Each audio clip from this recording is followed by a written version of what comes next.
बड़ी बड़ी बातें, ऐसा है तो लंबी लंबी लंबी लंबी रातें, ऐसा है तो 5 स्टार सारी मुलाकातें, ऐसा है तो गालियां भी सारे मांग खाते, ऐसा है तो बड़ी बड़ी बड़ी बड़ी बातें, ऐसा है तो लंबी लंबी लंबी लंबी रातें, ऐसा है तो 5 स्टार सारी मुलाकातें, ऐसा है तो गालियां भी सारे मांग खाते।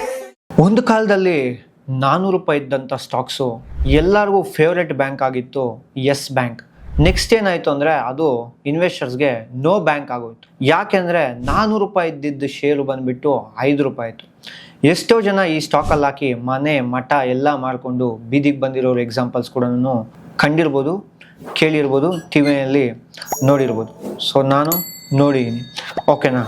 ಸೊ ಏನು ಮಾಡ್ತು ಅಂತ ಎಸ್ ಬ್ಯಾಂಕು ಈ ಥರ ಬಿದ್ದೋಗೋಕ್ಕೆ? Did company any made fraud ಏನಾದರೂ ಮಾಡ್ತಾ? ಸೊ ಪೀಪಲ್ ಟ್ರಸ್ಟ್ ಲೂಸ್ ಮಾಡ್ತಾ? ಇನ್ವೆಸ್ಟರ್ಸ್ ಏನಾದರೂ ದುಡ್ಡು ಹಾಕಿಲ್ವಾ? ಇಲ್ಲ ಏನಾದ್ರು ಸರ್ಕ್ಯೂಟ್ ಹೊಡಿತಾ ಸ್ಟಾಕಲ್ಲಿ? ಸೊ ಕಂಪ್ಲೀಟ್ ವಿಡಿಯೋ ನಾನು ಈ ವಿಡಿಯೋದಲ್ಲಿ ಎಕ್ಸ್ಪ್ಲೇನ್ ಮಾಡ್ತೀನಿ. ಈ ವಿಡಿಯೋನ ಸ್ಕಿಪ್ ಮಾಡಿದೆ ಕೊನೆವರೆಗೂ ನೋಡಿ. ನಾನು ಈ ವಿಡಿಯೋಸ್ ಮಾಡೋ ಉದ್ದೇಶ ಜಸ್ಟ್ ಎಜುಕೇಷ್ನಲ್ ಪರ್ಪಸ್ ಆಗಿರುತ್ತೆ ಹೊತ್ತು ಯಾವುದೇ ರೀತಿಯ ಅಡ್ವೈಸ್ ಮಾಡ್ತಾ ಇಲ್ಲ. ಲಾಸಸ್ಗೆ ಪ್ರಾಫಿಟ್ಗೆ ನೀವೇ ಜವಾಬ್ದಾರಿ ಆಗಿರ್ತೀರಾ. ಇದು ವಿಡಿಯೋ ಬಂದುಬಿಟ್ಟು ಜಸ್ಟ್ ನನ್ನ ಪಾಸ್ಟ್ ಅನಾಲಿಸಿಸ್ ಡೇಟಾ ಅಷ್ಟೇ ಆಗಿರುತ್ತೆ.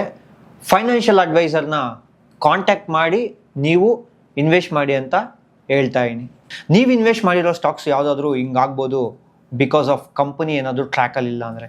ನೀವು ಇನ್ವೆಸ್ಟ್ ಮಾಡಾದ್ಮೇಲೆ ಕಂಪನಿ ನೀವು ಟ್ರ್ಯಾಕ್ ಮಾಡ್ತಾ ಇರಬೇಕು, ಇಲ್ಲಾಂದರೆ ಈ ಥರ ಝೀರೋ ಆಗೋ ಚಾನ್ಸಸ್ ಕೂಡ ಇರುತ್ತೆ. ಸೊ ಈ ವಿಡಿಯೋನ ಸ್ಕಿಪ್ ಮಾಡಿದೆ ಕೊನೆವರೆಗೂ ನೋಡಿ. First main reason bad loans. ಈ ಕಂಪನಿ ಏನು ಮಾಡ್ತು ಅಂದರೆ ಎಸ್ ಬ್ಯಾಂಕ್ ಯೂಜ್ ಲೋನ್ಸ್ ಕೊಡೋದ್ಬಿಟ್ಟು. ಸೊ ಮೈನ್ ರೀಸನ್ಸ್ ಬಂದ್ಬಿಟ್ಟು ಕಂಪನಿಯ ಲೋನ್ಸು. ಅಂದರೆ ಕಂಪನಿ ಏನು ಮಾಡ್ತು, ಸಿಕ್ಕದವ್ರಿಗೆಲ್ಲ ಕಂಪನಿ ಏನು ಮಾಡ್ತು ಅಂದರೆ ಲೋನ್ಸ್ ಕೊಟ್ಬಿಡ್ತು. ಓಕೆನಾ? ಸೊ ಮೆನಿ ಕಂಪನೀಸ್ ಏನು ಮಾಡ್ತು ಆ ಟೈಮಲ್ಲಿ, ಎಸ್ ಬ್ಯಾಂಕ್ ಹತ್ರ ಲೋನ್ ತೊಗೊಂಡಿರೋ ಕಂಪನೀಸು ಲೋನ್ನ ರೀಪೇಮೆಂಟ್ ಮಾಡೋಕ್ಕಾಗಿಲ್ಲ. ಓಕೆನಾ? ಸೊ ಲೈಕ್ ಯಾವ ಥರ ನಾನ್ ಪರ್ಫಾರ್ಮಿಂಗ್ ಅಸೆಟ್ಸ್ ಇರೋ ಅಂತ ಅಂದರೆ ಪ್ಲೆಜ್ಜೆ ಮಾಡಿಸ್ಕೊಂಡಿರೋ ಕೆಲವ್ರಿಗೆ ಲೋನ್ಸ್ ಕೊಡೋದು. ಓಕೆನಾ? ಹೈ ಇಂಟ್ರೆಸ್ಟ್ ಸಿಗುತ್ತೆ ಅಂತ ಲೋನ್ಸ್ ಕೊಡೋದು, ಈ ಥರ ಎಲ್ಲ ಮಾಡಿದ್ರು.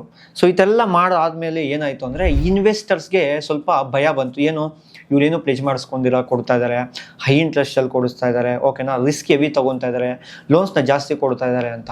ಸೊ ಇನ್ವೆಸ್ಟರ್ಸ್ ಏನಾದರೂ ಟ್ರಸ್ಟ್ನ ಲಾಸ್ ಮಾಡ್ಕೊಂಡು ಏನು ಮಾಡೋದು ಅಂದರೆ ಪ್ಯಾನಿಕ್ ಸೆಲ್ಲಿಂಗ್ ಆಗ್ತಾ ಬಂತು. ಓಕೆನಾ?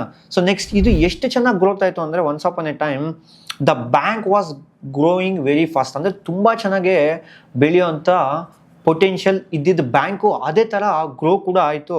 Like Yes Bank give loans. ಯಾರು ಕೊಟ್ಟಿದ್ದು ಅಗ್ರೆಸಿವ್ ಆಗಿ ಲೋನ್ಸ್ ಅಂದರೆ ರಿಯಲ್ ಎಸ್ಟೇಟ್ ಕಂಪನೀಸ್ಗಾಗಿರಲಿ. ಓಕೆನಾ?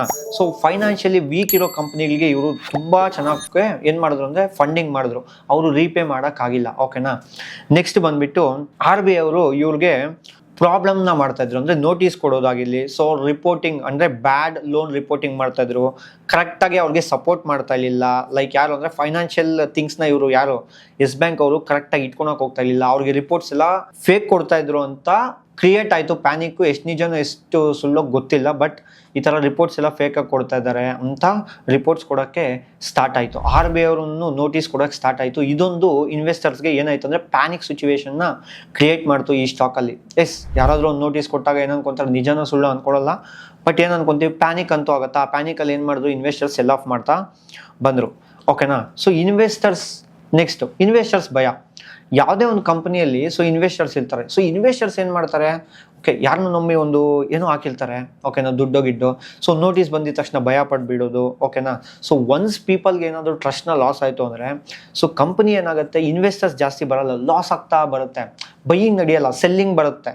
ಸೊ ನಿಮಗೆ ಗೊತ್ತು, ಸೆಲ್ ಆಗ್ತಿದ್ರೆ ಸ್ಟಾಕ್ ಏನಾಗುತ್ತೆ, ಪ್ರೈಸ್ ಬಿದ್ದೋಗುತ್ತೆ. ಇದರಲ್ಲಿ ಹೆವಿ ಸೆಲ್ಲಿಂಗ್ ನಡೀತು. ಓಕೆನಾ? ಸೊ ಬಿಗ್ಗೆಸ್ಟ್ ಲೆಸನ್ ನೀವೇನು ಕಲ್ತ್ಕೊಬೇಕು ಸ್ಟಾಕ್ ಮಾರ್ಕೆಟಲ್ಲಿ ಈ ಎಸ್ ಬ್ಯಾಂಕಿಂದ ಅಂದರೆ, ಓಕೆನಾ, ತುಂಬ ಪ್ರೈಸು ಓವರ್ ರೇಟೆಡ್ ಇದ್ದಾಗ ತೊಗೋಬಾರ್ದು, ಚೀಪ್ ಪ್ರೈಸ್ ಇದ್ದಾಗೂ ತೊಗೊಬಾರ್ದು. ಓಕೆನಾ? ಕಂಪ್ನಿಗೆ ಹೆವಿ ಸಾಲನೂ ಇರ್ಬೋದು, ಕಂಪ್ನಿಗೂ ಅಷ್ಟೇ, ಮನುಷ್ಯರಿಗೂ ಅಷ್ಟೇ. ಹೆವಿ EMIs ಆಗಿರಲಿ, ಹೆವಿ ಬರುತ್ತೆ ಅಂತ ಈ ಥರ ಕ್ಯಾಲ್ಕುಲೇಷನ್ಸ್ ಮಾಡಿ ಇಟ್ಕೋಬಾರ್ದು. ಸಮ್ ಬೇಸಿಕ್ ಬ್ಯಾಕಪ್ ಆದರೂ ಇರಲೇಬೇಕು.